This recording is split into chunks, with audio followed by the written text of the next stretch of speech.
नवाज का ऑपरेशन बाजवा। आप देख रहे हैं न्यूज़ 18 इंडिया और मैं हूं आपके साथ गायत्री शर्मा। पाकिस्तान में प्रधानमंत्री कोई भी बने, लेकिन हुकूमत की बागडोर वहां की सेना और उसकी खुफिया एजेंसी यानी कि आईएसआई के पास ही रहती है।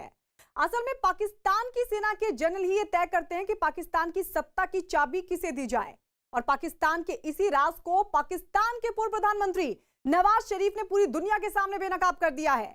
पिछले कुछ वक्त से नवाज शरीफ पाकिस्तानी सेना और आईएसआई के निशाने पर हैं, लेकिन अब नवाज ने लंदन से पाकिस्तान की सेना के चीफ जनरल कमर जावेद बाजवा और प्रधानमंत्री इमरान खान के खिलाफ मोर्चा खोल दिया है।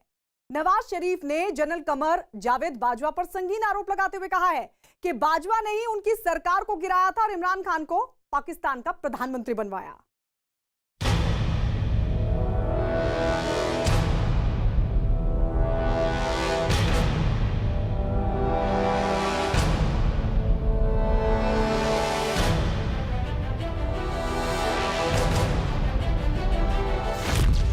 पाकिस्तान के पूर्व प्रधानमंत्री के संगीन आरोप।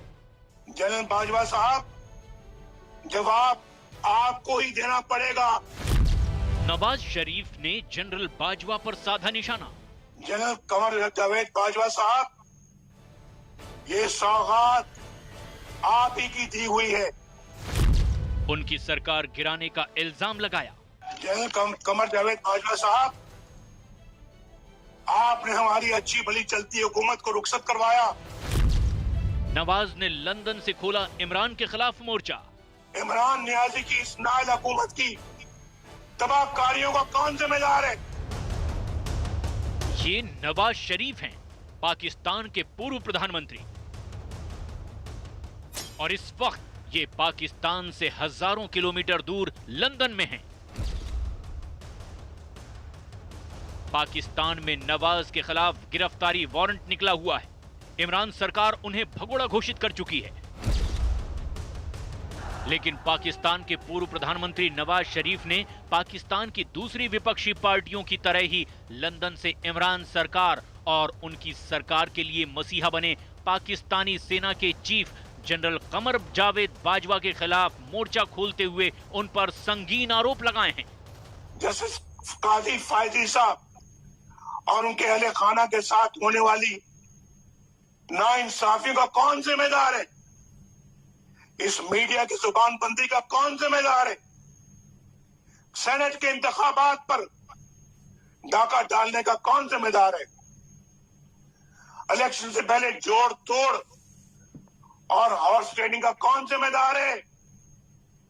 सहाफियों को अगवा करके तशद्दुद करने का कौन जिम्मेदार है? इमरान नियाजी की इस नाइल हुकूमत की तबाहकारियों का कौन जिम्मेदार है?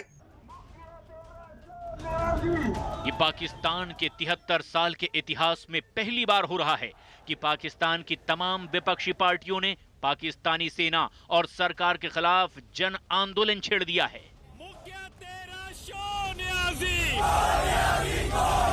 तू बंदा नंबर 2 न्याजी, एक टके दे 2 न्याजी। ये पाकिस्तान में पहली बार हो रहा है कि पाकिस्तानी सेना पाकिस्तान की विपक्षी पार्टियों के निशाने पर है। दरअसल पाकिस्तान में इन दिनों हंगामा बरपा हुआ है। पाकिस्तान की 9 विपक्षी पार्टियों ने पाकिस्तान की सत्ता पर काबिज इमरान सरकार को गिराने के लिए मोर्चा खोला हुआ है, और नवाज शरीफ लंदन से इस मुहिम में शामिल हो गए हैं। नवाज शरीफ ने पाकिस्तानी सेना के चीफ जनरल कमर जावेद बाजवा पर निशाना साधते हुए उन पर साल 2017 में उनकी सरकार को गिराने का संगीन आरोप लगाया है। जनरल कमर जावेद बाजवा साहब, ये सौगात आप ही की दी हुई है। आप ही इस मुसीबत की मारी कौम की परेशानियों का मूजिब है।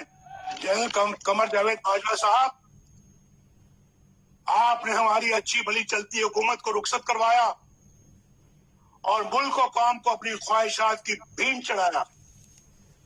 मेंबरान पार्लियामेंट की खरीदो फरोख्त, जिससे हम अरसा दराज से जान छुड़ा चुके थे, दोबारा आपने शुरू करवाई।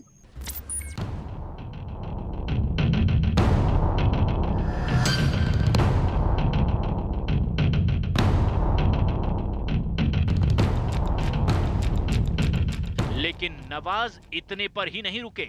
उन्होंने पाकिस्तान में फैली बदहाली, भुखमरी और भ्रष्टाचार के लिए भी जनरल कमर जावेद बाजवा को ही जिम्मेदार ठहराया है।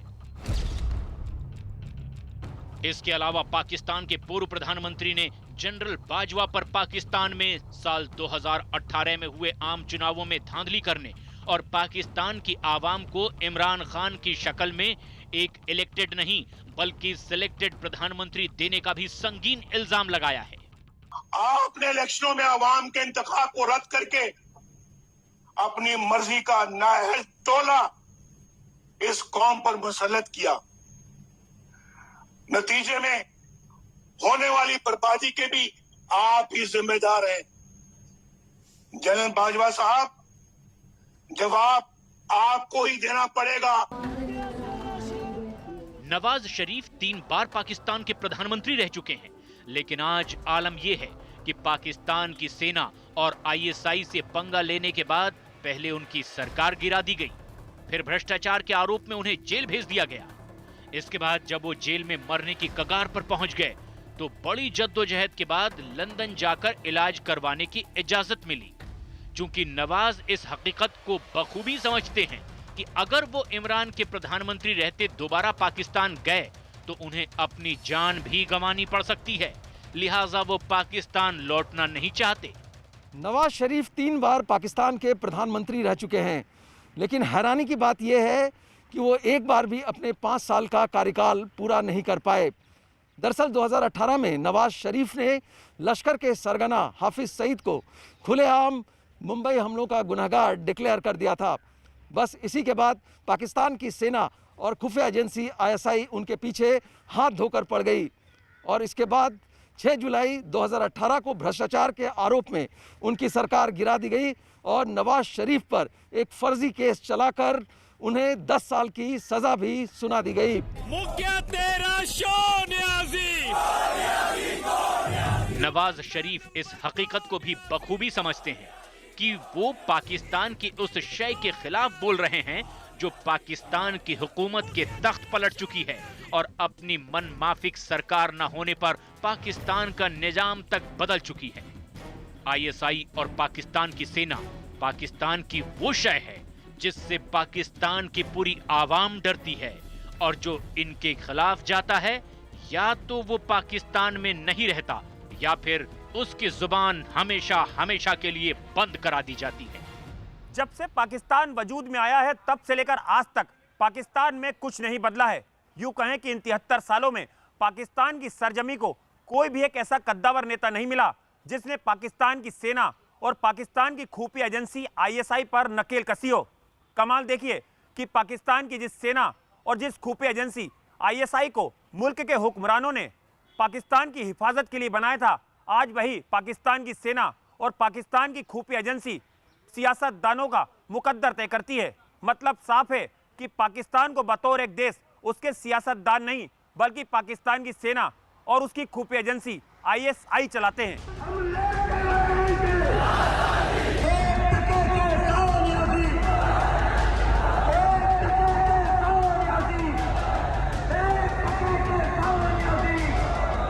पाकिस्तान की सियासत की इस स्याह हकीकत से अब तो पूरी दुनिया वाकिफ है, लेकिन पाकिस्तान की सियासत में सेना और उसकी खुफिया एजेंसी आईएसआई की दखलंदाजी हमेशा बनी रही है और बनी भी रहेगी।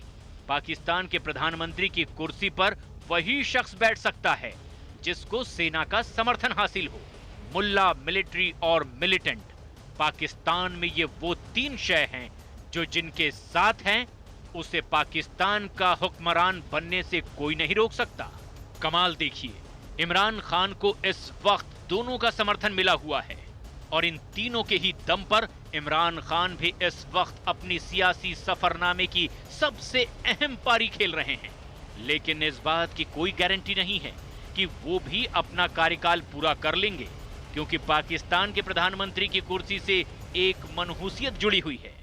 72 साल 22 प्रधानमंत्री, लेकिन हैरानी इस बात की है कि पाकिस्तान का एक भी प्रधानमंत्री अपना 5 साल का कार्यकाल पूरा नहीं कर पाया। ये शर्मनाक हकीकत पाकिस्तान की सियासत की है। लेकिन पाकिस्तान के नेता फिर भी ऐसे इतराते हैं मानो किसी जंग में उन्होंने फतह हासिल कर ली हो। ये पाकिस्तान की उजड़ी सियासत की वो सियाह हकीकत है जिसे चाहकर भी वो मिटा नहीं सकता। फिलहाल पाकिस्तान में इमरान सरकार के खिलाफ जिस कदर जन आंदोलन शुरू हुआ है उसे देखकर यही लगता है कि इमरान सरकार के भी कुछ ही दिन बचे हैं।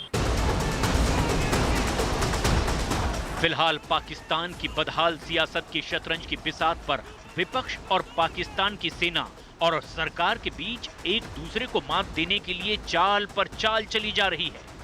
लेकिन इसके बीच इस खेल को खेलने वाली हर एक पार्टी ये बात भूल रही है कि हर गुजरते दिन के साथ साथ उनकी इस लड़ाई में नुकसान पाकिस्तान की आवाम का ही हो रहा है। एक बार फिर पाकिस्तान में नारे गूंजने लगे हैं कि भागो इमरान, मौलाना आया। मौलाना यानी पाकिस्तान की राजनीति के कट्टरपंथी चेहरे और जमीयत उलेमाए इस्लाम पाकिस्तान के मुखिया मौलाना फजलुर रहमान, जिन्हें नवाज शरीफ की पीएमएल, बिलावल भुट्टो जरदारी की पीपीपी समेत 11 पार्टियों के गठबंधन की कमान सौंपी गई है। मौलाना ने इमरान खान को सत्ता से उखाड़ फेंकने की कसम खाई है, लिहाजा अपनी उसी कसम को पूरी करने के लिए मौलाना ने पाकिस्तान में एक बार फिर बगावत के शोले तेज कर दिए हैं। यानी इमरान खान की सरकार के पास गिनती के ही दिन बचे हैं, क्योंकि उनकी रुखसती का काउंटडाउन शुरू हो चुका है। पाकिस्तान में फिर आया मौलाना का तूफान।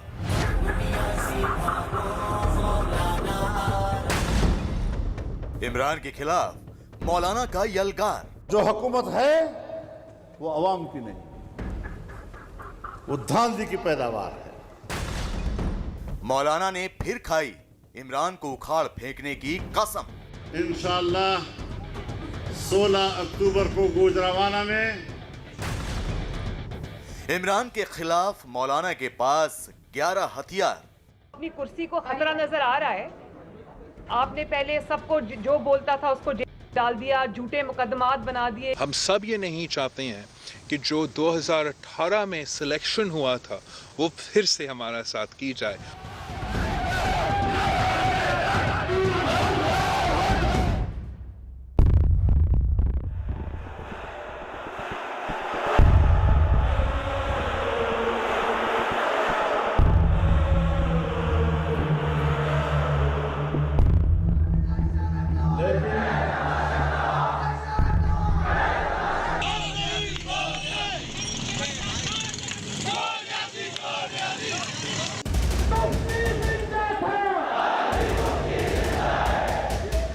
हमने आज फैसला किया है कि 27 अक्टूबर को इस्लामाबाद की तरफ मार्च शुरू हो जाएगा।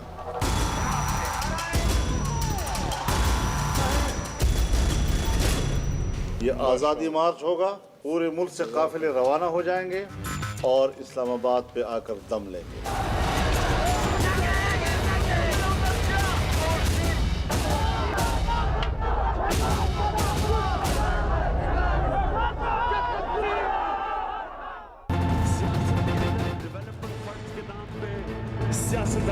सिर्फ एक साल पहले की ही बात है, पाकिस्तान में इमरान खान की कुर्सी लगभग गिर गई थी।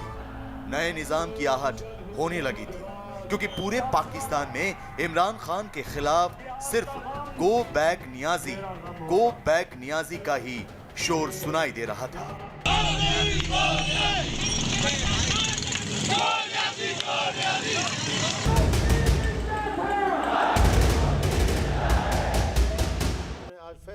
गो बैक नियाजी के इन नारों का शोर जोर पकड़ा और पाकिस्तान की सियासत के मंझे हुए खिलाड़ी मौलाना फजलुर रहमान ने इमरान के खिलाफ एक ऐसी मुहिम छेड़ दी जिससे पूरा पाकिस्तान ठप हो गया और ये तय माना जाने लगा कि इमरान किसी भी दिन सत्ता से बाहर हो सकते हैं, क्योंकि सड़क से लेकर संसद तक सिर्फ मौलाना की ही दहाड़ सुनाई दे रही थी। वो धांधली की पैदावार है। मुश्किल ये है कि आज जिस दौर से हम गुजर रहे हैं, इस दौर में हमारे मुल्क पर मुसल्लत हुक्मरान आलमी एस्टेब्लिशमेंट का एजेंट है। ये उनका नुमाइंदा है और फिर अवाम के वोट से भी हुक्मरान नहीं बना, धांधली के जरिए पाकिस्तान का हुक्मरान बना है और हमने धांधली की हुक्मरानी के खिलाफ बगावत का ऐलान किया है। साल 2019 में मौलाना ने अकेले ही इमरान खान के खिलाफ अभियान छेड़ दिया था। उस वक्त इमरान खान को बचाने के लिए पर्दे के पीछे से सेना ने मोर्चा संभाल लिया था। इमरान खान को बचाने के लिए खुद जनरल बाजवा ने अपनी पूरी ताकत झोंक कर मौलाना को किसी तरीके से शांत किया। तो वहीं पाकिस्तान में इमरान खान के खिलाफ भड़की आग को भी किसी हद तक बुझाने की कोशिश की गई, लेकिन उस आग की चिंगारी ठीक तरह बुझी नहीं थी, जो कि ठीक 1 साल बाद फिर से भड़क उठी है।